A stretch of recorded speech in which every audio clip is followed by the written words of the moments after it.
Well, howdy, folks, and welcome to the Wacky World Drive-In. I'm your host, Mr. R. Sterling, and with me, as always, my amazing co-host, Mr. Dick Vincent. Hey, everybody. Hope everyone's doing good. And as everyone can see, we are doing video this time again, which is cool. Yeah, people, they love that sweet Dick Vincent action.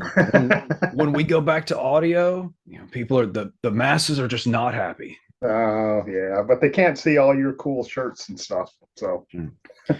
All right, well, we have a pretty fun show tonight, and we're going to start out by talking about carnivals and fairs and circuses and all that kind of good stuff. What is your kind of earliest memory or impression or that sort of thing of the fair or carnival or circus or whatnot? probably like a lot of kids, my parents took me to the circus when I was a kid, probably Ringling Brothers when they were still touring. Then, of course, we went to the state fair where I grew up in Michigan. So I kind of always had been interested. It's kind of a really fascinating subculture, I think, just the whole carny thing, and especially the older stuff with the sideshows and everything. So I've just always found it fascinating. So that's interesting too. You mentioned the kind of the subculture. Would you categorize, say, circus folk as the same as carny folk?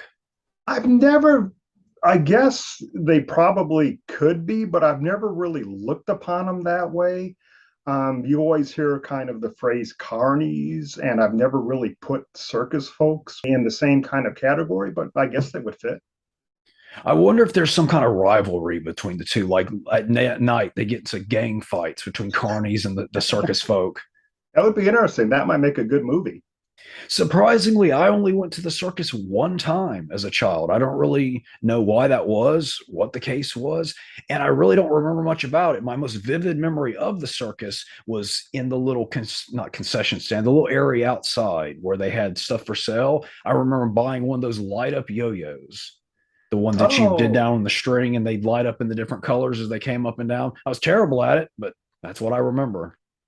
yeah. My big kind of carny memory is we went down when I was about 12 years old. We came down to where we're living now, where I'm living now in North Carolina. We had a relative down here and we visited.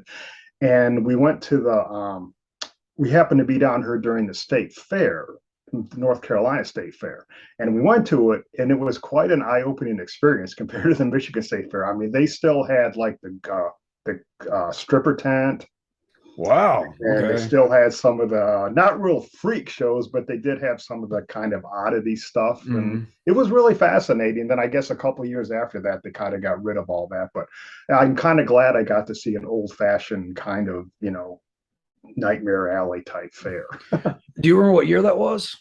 Oh man, it probably would have been the late 70s, I would think. Mm. Because what I've understood from talking to people here in 80, 81 is when they really started to clean it up and make it more family friendly. But Yeah. yeah, they had the stripper tent out there. Wow. As I mentioned, I only went to the circus once. Now, the fair, on the other hand, that was kind of a big thing in my household. We went every year, and it was such a big thing that my mom would either let me stay home from school or check me out of school early. That way, we could get there right when it opened to kind of beat the crowds and have a couple of hours before school let out and all the kids were running around. So, yeah, it was always kind of a big deal in my household. Yeah, I haven't been in a few years, but I still enjoy going to the fair here. It's just cool to walk around and look at stuff, and eat some really bad food, and it's still kind of an experience. You mentioned the freak show. Surprisingly, the one that always came through my hometown, it had kind of a modified freak show. Like there wasn't anything alive in it, but it was one of those things where you had to get an extra ticket. It wasn't part of the carnival itself. And you went in and they had a bunch of different fake displays, things on ice. They had the two-headed pig fetuses in jars. They had the little mermaid monkey boy on ice in a display case, and then a wall of pictures of oddities and things of that Yeah, nature. that's what we kind of had down here when I saw it. Then I actually have a friend that she used to collect old sideshow memorabilia and stuff. And she lived up in Pennsylvania at the time. And we used to be I would go up there and visit her, and she would go to the really kind of back country county Mm-hmm. fairs. And there was still some pretty amazing stuff at those. Yeah, the only time I actually saw kind of a live freak show, so to speak, was I went to the Georgia State Fair once. I guess the one that just came through my hometown was just kind of like a traveling one of the traveling type fairs, but this was the Georgia State Fair, and they actually had in the freak show.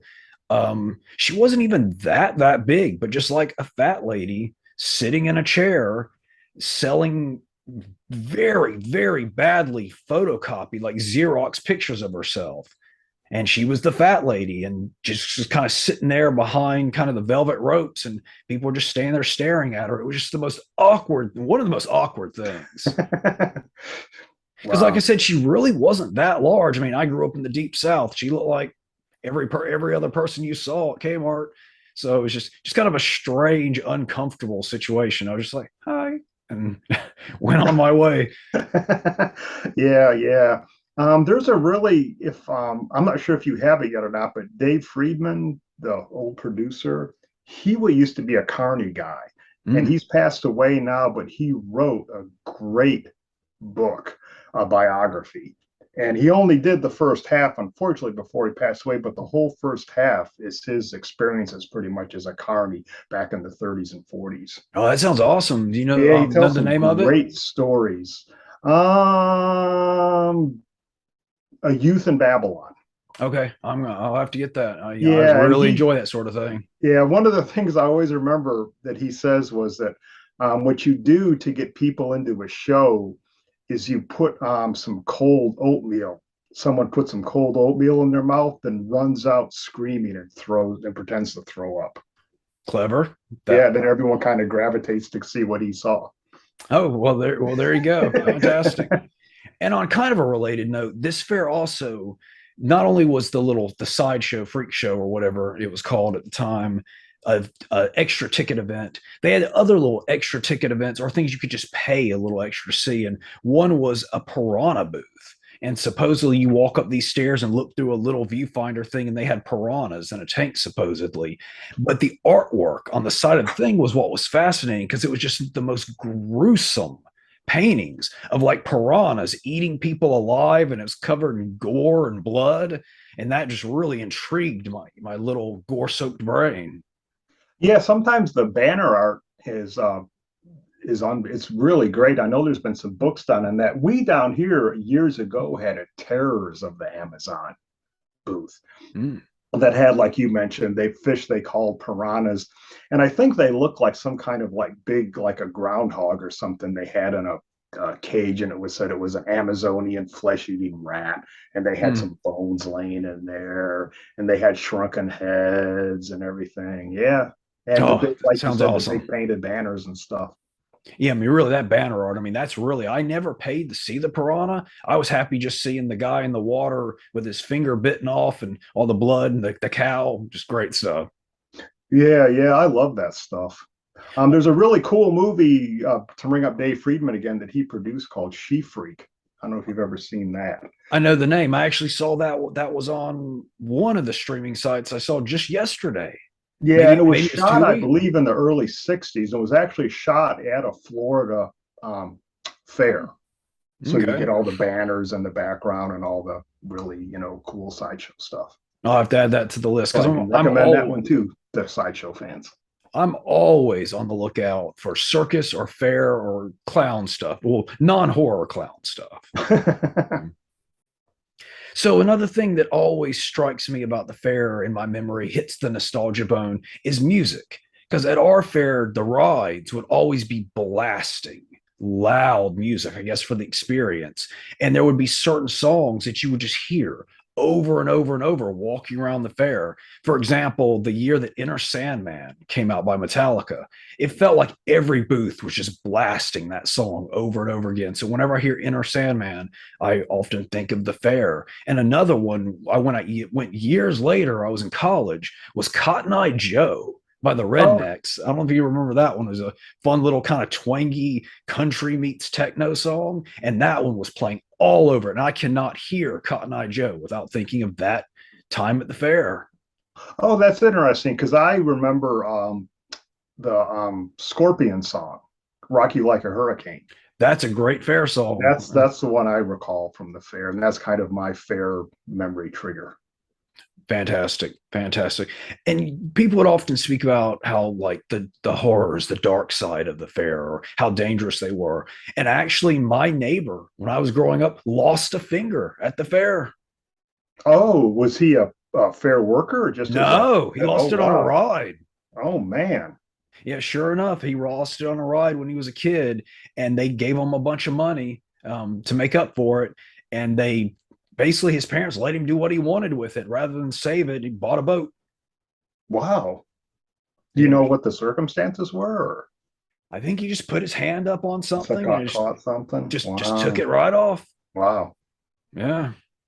Man. So were you one of those? So I take it you weren't, as a kid, you weren't one of those kids that were scared of clowns. No, not at Oh, all. okay. Yeah. Yeah, that seems to be. I had know quite a few friends that, I mean, they never really bothered me, but clown, frightening seems to be a fairly common phobia.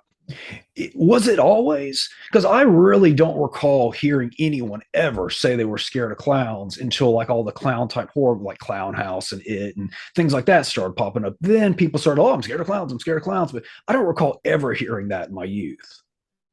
Yeah, that could be. That might be a good thing. That might be the trigger. Yeah, yeah. Same thing. I hear a lot of people talking about being scared of Santa Claus, though I actually have heard cases of kids really being scared of Santa Claus, but not clowns. But I guess Santa's scary.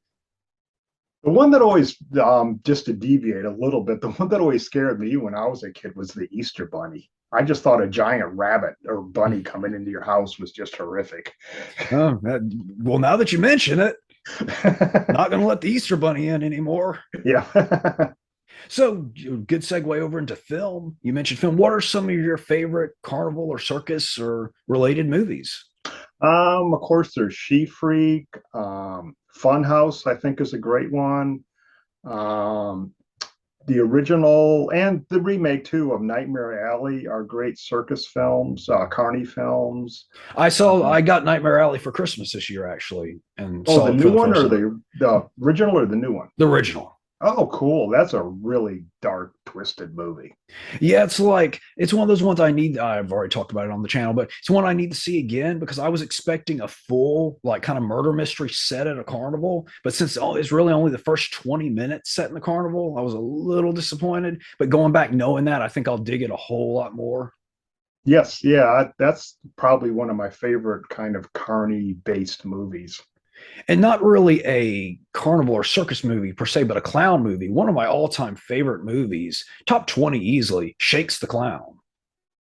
Oh, wow. Yeah, I haven't seen that since it came out.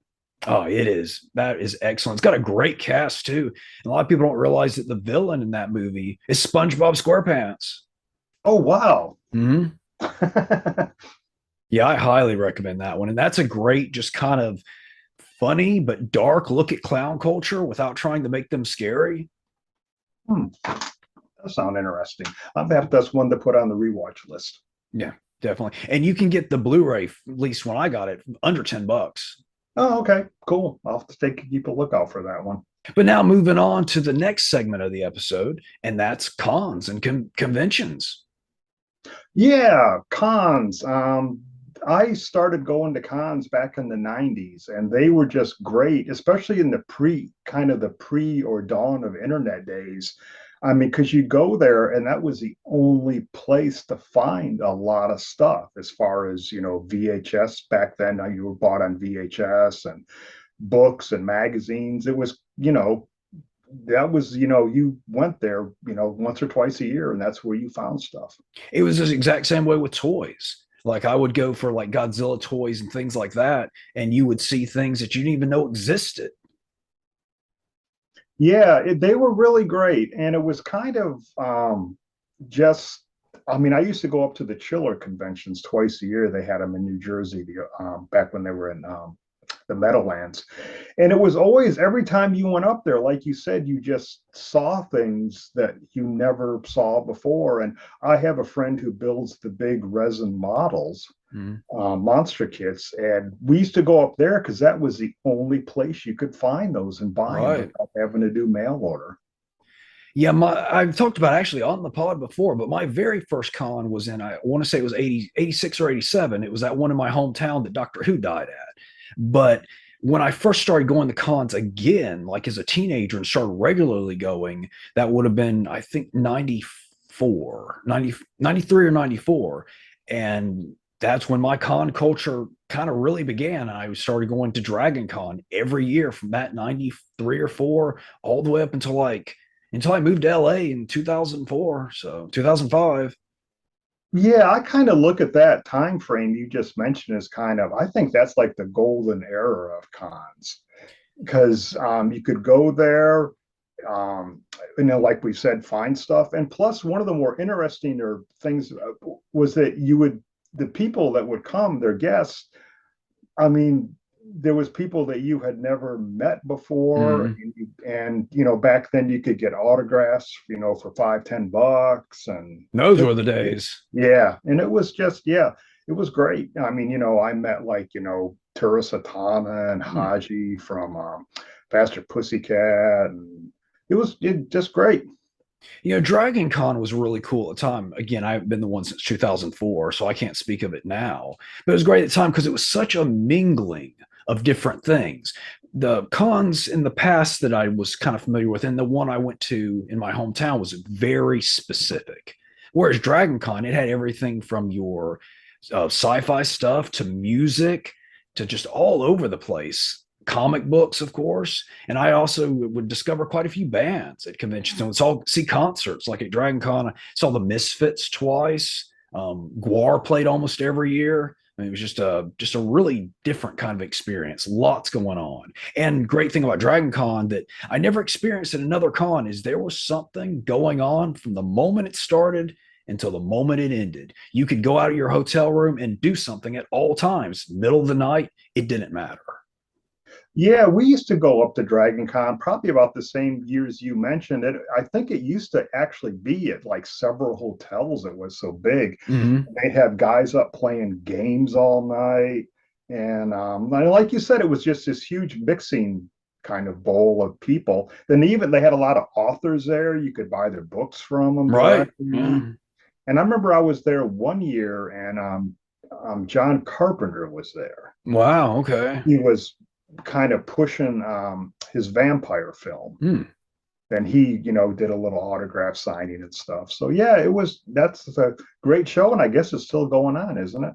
I guess so. Yeah, yeah. Yeah, the one time I went to San Diego Comic Con, which is, I guess, kind of the big con that everyone seems to know, it really, once the dealer room closed, that was it.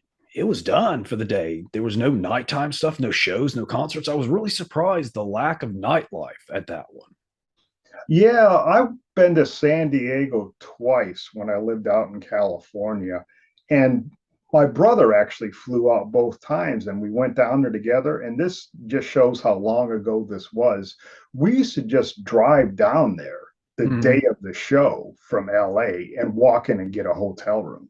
Oh, wow. Yeah, that's a And different you could world, just huh? walk up to the ticket booth and buy your ticket. Hmm. And it was in the old San Diego Convention Center. And there was a lot of people there, but was never just the mob that it is now. And it was pretty much just comic books. Well, I remember with Dragon Con, I eventually started not pre-buying my badge in advance because when you would get there, so many people had pre-bought their memberships that those lines would be crazy long just waiting to get their stuff. Whereas the walk-up line, I'd walk right in and out way quicker than they were. Yeah, that's kind of what I discovered too at a couple. I still go. We have some that come around here called Mad Monster that occasionally I'll go to just to look around at. And that's, yeah, if I guess you may save a buck or two, but you stand in line for 90 minutes. Yeah, I'd rather not save the buck or two and not have Yeah. to stand in the line. Yeah. Yep. One thing too I miss about going to the cons in the old days that it's probably a licensing thing they got in trouble eventually, but they would run movies all night. Yeah, I remember that They too had very movie well. rooms. You could just Hmm. walk in there and they'd be running like, all the Universal horror movies or Godzilla movies or something. Yeah, I mean, it really, sleep was not a priority with No. Dragon Con. I mean, it would No. get maybe 3 hours a night, and the rest of the time would be just doing stuff. Yeah, yeah, yeah. And it was always the one thing I always remember about Dragon Con, it was always like it felt like 106 degrees there. Yeah, because it was in July in those early days, wasn't it? Yeah, it was Mhm. late July, early August in Atlanta. Then that's what I remember is walking through downtown Atlanta. And the heat, yeah, wow, that boy, that brings back memories. Yeah. So, do you got anything you want to show off? Because we mentioned perhaps showing some collectibles or autographs we gotten at cons. Yeah, I got a few things. This is kind of one of my prized possessions right here. In the early 90s, I believe, or maybe later, Jess Franco and Lena Romay came to Chiller. Wow. Okay, that's And cool. Lena Romay, it was so just amazing because, first of all, there wasn't that many people there to see him. That's I And guess I in the was in early line with a '90s. few Yeah. other people. Then Lena Romay said, no one had, this is the first time that she'd ever signed an autograph in her life. What? No one had ever asked her for an autograph before. That wow. That's Yeah. crazy. So I got this great picture that she signed to me down there. Oh, wow. I like that picture too. Yeah. And my Jess Franco one, I think, is packed away somewhere.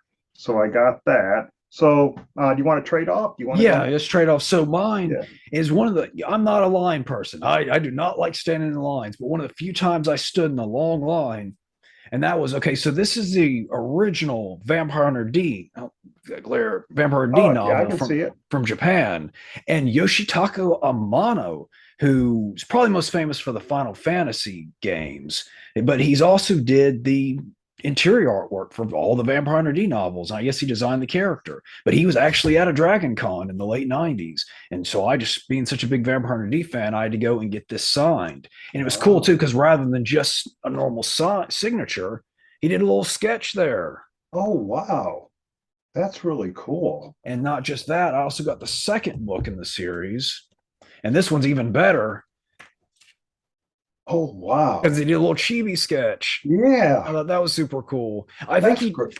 I think he just kind of liked me because like I had extremely long hair at the time, like almost to my waist. And I told him, it was like, well, the reason I grew it this long was because of D. And he was really tickled by that. And so that's why I think he started sketching for me. Yeah, Very that's really cool. neat when you can kind of tell them or show them something, guests at cons that they've never seen before. Well, yeah, obviously. That, Wow. yeah, that's a really great in with a guest a lot of times. Well, so then here's a question. If you were the first autograph she'd ever signed, what were the other people in line Oh no, I having? did. It wasn't. I was the first one. The people. This was the first time she ever First, signed autographs. So there got was it. people in Okay. line, but yeah, yeah. Okay, got it. Got it. I thought it was you But were the still, the yeah. group I was there with, it was the first autograph she ever did. Okay. Wow. Okay, Yeah. so what's your next item? My next one is I usually autograph guy with books. And this is just an example of some of the cool stuff you could find at cons back in the day that, this was kind of one of the first cult European books I found. Mm-hmm. 99 Donna, 99 Women. And basically, what it is just biographies and interviews with 99 different European cult actresses. Oh wow, yeah, that's And right the up your cool alley. thing about it is that when same con, I found this ad up at Chiller, Barbara Bouchette was there. Oh wow. So she very nicely signed it for me. Oh, most excellent.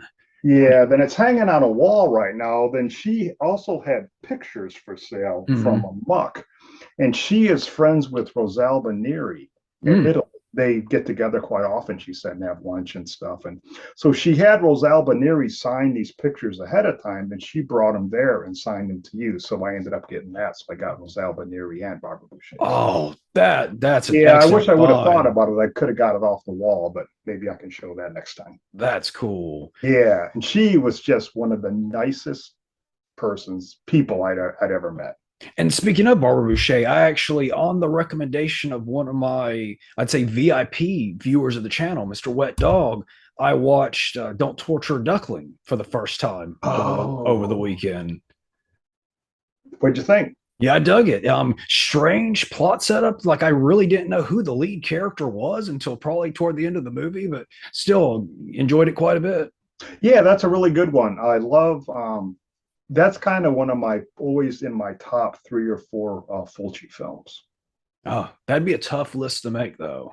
Yeah, it would be. Yeah, that might be something we could do it on a future episode.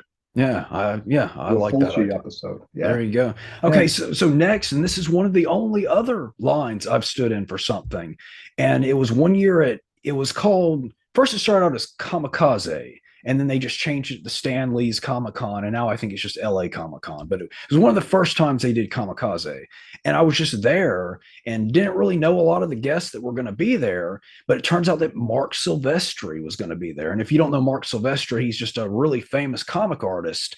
And a lot of people kind of credit the explosion of the X-Men to Jim Lee, which I do not take away from. That's absolutely true. But Mark Silvestri's run that came before that, I think is just as important in many ways and kind of led the way. So I've always just really dug Mark Silvestri, and I really dig that Mark Silvestri era of X-Men. But so I was at Kamikaze and I heard he was going to be there and he was signing autographs. And amazingly, even though everyone else was charging like 20 to 40 bucks for autographs and pictures and stuff, he wasn't charging at all. But unfortunately, I didn't have anything to get signed. So I just went to his booth and bought the newest Cyberforce. Oh, Oh no, wow. wait, that's the second one. Bought the newest Cyberforce graphic novel and got him to sign it. So sure enough, I have my Mark Silvestri autograph there. Oh, wow. Cool. And it I was like it real. when they do it in silver on the background. It always What's has a bit always has a bit of class. for sure. But so one of the coolest things about Silvestri was not only was he autographing stuff for free, he was signing up to 10 items. I mean, can you imagine that? Most people sign one or two and they charge you an arm and a leg for it, but 10 things at once. I mean, that's dedication to the fans right there. I thought that was very cool. Yeah, yeah. It's really nice when you see people like that that really kind of appreciate the fans and stuff and aren't just there to make a buck and they do feel like they are pleased to meet you and stuff. That's always a nice treat. And I always thought that Silvestri was such a cool guy too. He had long hair and kind of very styled facial hair. Looked more like a musician or like a rock guy than he's like. So yeah, very cool. Okay, what you Cool. have? What you have next? What I have next is another book. This is another one of my early con purchases from a book on Giallo films, which again, this is something that when I found this, it was just kind of an amazing find because you couldn't really see this stuff anymore. And I had a bookmark, but the bookmark has fallen out. But Mm, I did get this is kind of a strange story. I saw that Carol Baker was going to be at a film convention years and years ago, and okay. she actually here it is, was there, was kind of just a general film convention. Then I went up to her with this book and I got her to sign the So Sweet, So Perverse page. And Ah, she just saw this book and was just like, oh my gosh, my Italian films. No one ever asked me about these. I love going on. And she just talked to me for 20 minutes. wow. I'm surprised no one talks And to her she, about that stuff. yeah, well, this was back probably in the 90s, Mm. maybe when the fan for that was still kind of in a growth period, but she was just amazed that this book existed. Yeah, I take for granted too that in those days, especially early internet, people just didn't know this stuff and you just couldn't get this stuff. You and I know a lot of it because of the Moral Tales book and things of that. And that Immoral Tales book was kind of my education on so much. And I think I had such a knowledge and looked for this stuff because of that book. But had I never run across that book, I probably wouldn't have known half this stuff, a third of this stuff. Yeah, that was a real early one for me too. The Immortal Tales, and then there was there's a big book. I'm not sure. It's called like the Phil Hardy Encyclopedia of Horror Films. They used to sell on like the bargain table at Barnes and Noble. It's just a massively thick paperback, and that was one of the first ones I got that talked a lot about foreign films. And it Mm-hmm. was just, yeah, this was an eye-opening experience to see that stuff. I mean, that's where I discovered Jess Franco was from that book, Lena Romay and the Bare Breasted Countess. First time I ever heard about any of that was that book. Yeah, I love that book so much. I actually have both the US edition and the European edition because they have different covers. But that's cool. That's cool. They Yeah. really need to reissue that book because I think it's still relevant. I mean, even with the internet. Oh yeah, I still buy film books. There's still something to be said for holding a book in your hand and just yeah. In fact, I don't if it's downstairs, but I just got the new Sylvia Crystal book, Hmm. Okay. Emmanuel book, which is really it's a huge hardcover biography of her, which is really good. I haven't dug as deeply into that world because with the Laura Gimser stuff, the Black Emmanuel side, that's my expertise. And then I think it's part 5 and part 6. I really dig a lot, but I haven't looked much into the stuff before 5 and 6. Yeah, they're interesting. And then there's the whole I guess the Emmanuel stuff I think is fascinating. We could probably do a whole episode on that. Then there's later in the '90s, there was all that stuff they showed on like Cinemax and Showtime late night. There was like the Emmanuel in space. Um, Then there was those other ones they made in Italy. So yeah, Emmanuel. We should do an Emmanuel episode sometime we should, we should. because Severin is bringing out the huge Laura Gimser Black Emmanuel box set later this year. I wonder if it has anything I don't have because I have a lot. Yeah, you do have a lot. But yeah, this is something they've been working on evidently for years. So my last thing for the evening is actually it's an art book by Dean Yeagle. And Dean Yeagle is probably most famous for this character right here, and that's Mandy, who appeared in the cartoons in Playboy. Oh, And not only is he famous for that character, but his other contribution to pop culture, and probably, I guess, his most mainstream thing he's most famous for is the bee from Honey Nut Cheerios. oh, But yeah, so I met him at a con, and wow. let's see, can I show this? Oh, yeah. And it's another cool one where he did a Oh, sketch. wow. That's beautiful. Yeah, he was a very nice guy. And another one wasn't charging for autographs, wasn't charging for, I mean, all he was just charging for was his art books. So what's that? Just an art book with a collection of all of his It's just advertising stuff and everything? this one's actually just all Mandy. Oh, All that okay. character Mandy, just her in different situations, and well, it's called Mandy's Beautiful Birthday Suit, and it's her in just different nude scenarios. That's why I can't show any of the inside on the channel, but just but yeah, Yeah, cool. I'd love that kind of cartoony pinup stuff. yeah, it's a lot of fun. Yeah, I recommend checking out his work if you're not familiar with it. Oh, okay, cool. Because I really enjoy Bruce Timm. Oh yeah, yeah, yeah. I Yeah. guess yeah. Dean Eagle would probably be the precursor to Bruce Oh, Timm. okay. Hey, real quick, favorite fair junk. You mentioned liking it, but we didn't say what our favorites Oh, was. there's a guy that comes here called John the Greek that Hmm. makes great gyros. Okay, so really fancy stuff. Well, let's say. Yeah, and the big thing now is like to deep fry everything, and Mhm. yeah, that a lot of people are into that, but I just kind of stick with the basic fair food. That, and I do enjoy the a good funnel cake. Well, there you go. All right, folks. Thanks for watching. Take us out, Mr. Vincent.